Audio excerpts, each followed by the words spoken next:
अस्सलाम वालेकुम, welcome to learn channel star medical learning. बच्चों, आपको खुश आमदीद। 10th क्लास वाले चैप्टर है हमारा कोऑर्डिनेशन एंड कंट्रोल का आज पहला लेक्चर है। स्टूडेंट्स, कोऑर्डिनेशन एंड कंट्रोल के बारे में सिंपल सी एक डेफिनेशन देखते हैं। जहाँ मैंने लिखा है tissues and organ do not work independently, they work together performing there task. हमारे जिस्म के जितने भी टिश्यूज हैं और ऑर्गन्स हैं वो इंडिपेंडेंटली अपने वर्क नहीं करते। वो हमारे जिस्म के टिश्यूज़ और ऑर्गन अपने जितने भी एक्शन हैं, पर्टिकुलर एक्शन हैं, पर्टिकुलर टास्क हैं, वो कोऑर्डिनेशन से जो है वो परफॉर्म करते हैं। कोई भी ऑर्गन जो है वो इंडिपेंडेंटली अपने आप को अपनी खातर जो है वो अपना एक्शन परफॉर्म नहीं करता। फॉर एग्जांपल हार्ट है तो वो सिर्फ उसका काम पल्पिटेशन करना है, तो वो सिर्फ अपने मसल्स को ही ब्लड की सप्लाई के लिए परफॉर्म नहीं करता। रिस्पिरेटरी सिस्टम उसमें लंग्स परफॉर्म कर रहे हैं, वो क्या कर रहे हैं, रिस्पिरेशन कर रहे हैं, ऑक्सीजन को जो है वो इनहेल कर रहे हैं, एक्सहेल कर रहे हैं, कार्बन डाइऑक्साइड को एक्सलेशन इनहालेशन का प्रोसेस कर रहे हैं। तो वो अपने लिए नहीं कर रहे, पूरी बॉडी के लिए कर रहे हैं। ये कोऑर्डिनेशन है। डाइजेस्टिव सिस्टम है तो वो आपकी जो दी हुई खुराक है उसको डाइजेस्ट करने के लिए सिर्फ खुद इस्तेमाल नहीं करता, पूरी बॉडी को प्रोवाइड कर रहा है। इस तरह एक्सक्रीटरी सिस्टम है, किडनीज हैं, किडनी एक्सक्रीशन का काम करते हैं। और ये एक्सक्रीशन जो है वो सिर्फ अपने आप को किडनी जिंदा रखने के लिए नहीं कर रही, बल्कि पूरी बॉडी के लिए परफॉर्म कर रही है। ऐसे ही मसल्स है, और मसल जो है वो कंट्रैक्शन करते हैं, रिलैक्सेशन करते हैं। तो ये सिर्फ अपनी खातर नहीं कर रहे करते, बल्कि इन तमाम से जितने भी बॉडी के अंदर अवामल हो रहे हैं इनको जो है ना वो बड़े ज़ाब्ता निज़ाम से कंट्रोल किया जाता है। और कंट्रोल करने का वो जो निज़ाम है वो कहलाता है कोऑर्डिनेशन।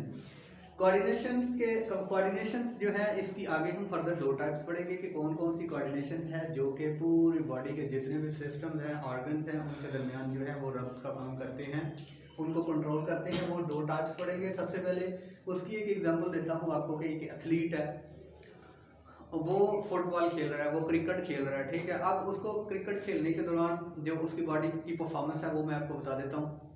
एक फुटबॉलर है, वो फुटबॉल को प्ले कर रहा है, फुटबॉल के पीछे भाग रहा है। अब उसके भागने के पीछे जो है वो देखना कितने सिस्टम काम कर रहे हैं, कितने ऑर्गन काम कर रहे हैं, और उनके अंदर एक कोऑर्डिनेशन है कि जो वो एक दूसरे के लिए काम कर रहे हैं। फॉर एग्जाम्पल जब आप दौड़ रहे होते हैं, भाग रहे होते हैं, तो आपके स्केलेटल मसल्स जो है वो आपको सपोर्ट कर रहे होते हैं, कंट्रैक्ट हो रहे होते हैं, रिलैक्स हो रहे होते हैं, जिसकी वजह से आप मूव करते हैं, दौड़ते हैं।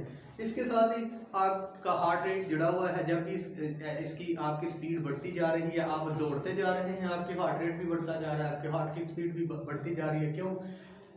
कभी ये सोचा है? ये कोऑर्डिनेशन है कि आपके जब आपने दौड़ना है तो आपके स्केलेटल मसल्स को ज़्यादा ऑक्सीजन की ज़रूरत पड़ेगी, ज़्यादा न्यूट्रिएंट्स की ज़रूरत पड़ेगी, ज़्यादा न्यूट्रिएंट्स आपको ब्लड की सप्लाई की वजह से मिलेंगे। और जब आप तेज़ दौड़ेंगे तो आपकी जो कंजप्शन है वो ऑक्सीजन की वो भी बढ़ेगी, और हार्ट बीट इसलिए बढ़ेगी कि आपको आपके उन मसल्स को न्यूट्रिएंट्स देने के लिए ज़्यादा से ज़्यादा जो है ना वो पल्पिटेट किया जाए और जल्दी से जल्दी वहाँ पे ऑक्सीजन की फराहमी हो। ये कोऑर्डिनेशन है। उसके बाद जब भाग रहे होते हैं तो आपकी हार्ट बीट भी तेज़ हुई होती है और आपका सांस भी तेज़ हुआ होता है। और आम आप देखेंगे 16 से 17 18 दफ़ा आप 1 मिनट में सांस ले रहे होते हैं। और जब आपके पीछे कुत्ता लगता है या आप वो क्रिकेट खेल रहे होते हैं, जो आप फुटबॉल के पीछे दौड़ते हैं, तब आप अपनी सांस की रफ्तार नोट करना 1 मिनट में कितनी जा रही है, ये किस वजह से है। और ये कोऑर्डिनेशन है आपके आपके लंग्स की, आपकी बॉडी के साथ को कि वो आपकी जो आप दौड़ भाग रहे हैं उस वक्त आपको जो ऑक्सीजन की ज़रूरत पड़ रही है, और उस वक्त जो न्यूट्रिएंट्स की सप्लाई है वो हार्ट आप तक सप्लाई कर रहा है, और जो ऑक्सीजन की फराहमी है वो आपका लंग्स जो है वो जल्दी जल्दी जो है वो परफॉर्म करके जो है ब्रीदिंग उसके ज़रिए आप तक ऑक्सीजन पहुंचा रहे हैं। ये आपका लंग्स काम कर रहा है। आपकी स्किन है, ठीक है, ये हीट के होम्योस्टेसिस को बरकरार रखे हुए है। स्वेट ग्लैंड है वो पसीना निकाल रहे हैं, यानी आपका वेस्ट जो है या वो कुछ आयंस हैं वो आपके जिस्म से खारिज हो रहे हैं।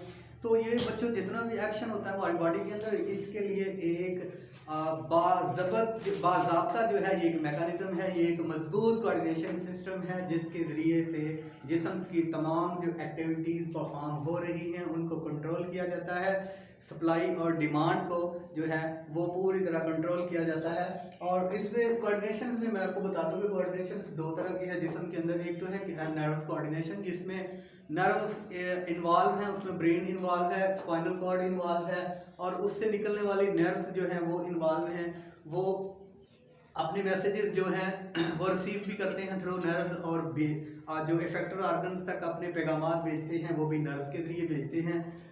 यानी यहाँ पे नर्व्स कोऑर्डिनेशन है, उसमें नर्वस सिस्टम की एग्जांपल है, वो नर्वस सिस्टम की टाइप्स है, वो इसी चैप्टर में पढ़ेंगे। उसके बाद दूसरी जो कोऑर्डिनेशन जिस्म में होती है, एक तो नर्व्स के जरिए से हो जाती है, एक जिस्म के एक ऑर्गन से दूसरे ऑर्गन की तरफ जब ब्रेन ने पैगाम भेजना है तो थ्रू नर्व भेजेगा, और उससे कोई ज़रूरत उसकी पूछेगा, कोई उसकी तरफ से मैसेज होगा तो वो थ्रू नर्व्स जो है वो ब्रेन उसको रिसीव कर लेगा। मेजर मैं आपको बता दूं नर्वस सिस्टम में ये नर्व कोऑर्डिनेशन में जो है वो ब्रेन सबका मास्टर है, सबसे हदायत लेता है, सबको हदायत देता है, सबकी रिक्वेस्ट सुनता है और सबको हदायत देता है। उसके बाद जो केमिकल कोऑर्डिनेशन है, ये एंडोक्राइन सिस्टम है जो कि पूरी बॉडी के अंदर कोऑर्डिनेशन का काम करता है थ्रू केमिकल मैसेंजर और केमिकल सब्सटेंसेस, जिस इफेक्टर तक भी अपना उसका पार्टिकुलर फंक्शन परफॉर्म करवाना है, ये अपनी जो सिक्रेशन है हार्मोन की सूरत में भेजेगा।